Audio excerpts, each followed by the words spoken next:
capres di Nasdem, Pak. Akhirnya terjawab, begini respon Jenderal Andika soal namanya bersanding dengan Anies dan Ganjar Pranowo masuk bursa capres Nasdem.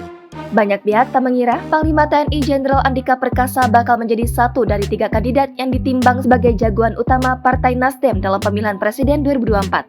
Sebab meski diusulkan oleh 13 DPW Partai Nasdem, jumlah suara Andika dalam Rakernas Nasdem berada di peringkat kelima. Menteri BUMN Erick Thohir justru berada di peringkat ketiga di bawah Ganjar dan diusulkan oleh 16 DPW Partai Nasdem. Nyatanya, Ketua Umum Partai Nasdem, Suryo Paloh membacakan nama Jenderal Andika masuk dalam 3 kandidat capres yang bakal diusung Nasdem. Kandidat itu merupakan hasil rapat kerja nasional atau Rakernas Partai Nasdem yang berlangsung pada Rabu 15 Juni 2022 hingga Jumat 17 Juni 2022. Panglima TNI Jenderal Andika Perkasa terus tersenyum dan tertawa kecil saat ditanya mengenai pengusungan namanya sebagai kandidat calon presiden yang didukung Partai Nasdem.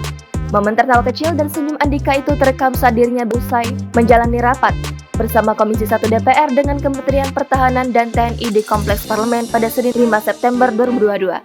Andika dilansir dari Kompas.com mengatakan dia fokus menjalani tugasnya sebagai Panglima TNI hingga pensiun. Andika bakal pensiun dalam 3 bulan mendatang, tepatnya pada Desember 2022. Bahkan soal komunikasinya dengan Nasdem sebagai partai meliriknya untuk maju sebagai capres, Andika masih enggan berkomentar. Dalam hasil Rakernas yang digelar pada 15 hingga 17 Juni 2022, DPP Partai Nasdem merekomendasikan 3 nama bakal calon presiden yang akan diusung nantinya. 3 sosok itu adalah Gubernur DKI Jakarta Anies Baswedan, Gubernur Jawa Tengah Ganjar Pranowo, dan Panglima TNI Jenderal Andika Perkasa. Nantinya, ketiga nama tersebut akan dikerucutkan kembali menjadi satu nama untuk diusung sebagai capres dan diumumkan oleh Suryo Paloh sebagai ketua umum. Kendati demikian, belum dapat dipastikan kapan dan di mana akan diumumkan. Jenderal Andika Perkasa merupakan lulusan Akademi Militer Angkatan 1987. Lelaki kelahiran 21 Desember 1964 ini mengawali karir di jajaran Komando Pasukan Khusus atau Kopassus. Di Kopassus, ia bertugas di Satuan 81 Penanggulangan Teror dan Grup 3 Sandi Yuda. Andika juga pernah menjabat Komandan Batalion 32 Grup 3 Sanda Kopassus tahun 2002, Komandan Rim dan Jaya pada 2011, dan Komandan Korem 023 KS pada 2012.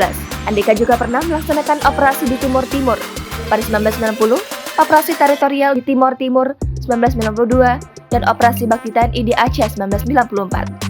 Selain berkiprah di TNI AD, Andika juga mengenyam berbagai pendidikan, mulai dari sarjana ekonomi hingga doktor dari George Washington University, Amerika Serikat. Ia juga mengenyam berbagai pendidikan militer dari Amerika Serikat, seperti The Military College of Vermont, Norwich University, dan National Defense University. Jangan lupa subscribe, share, komen, dan like ya!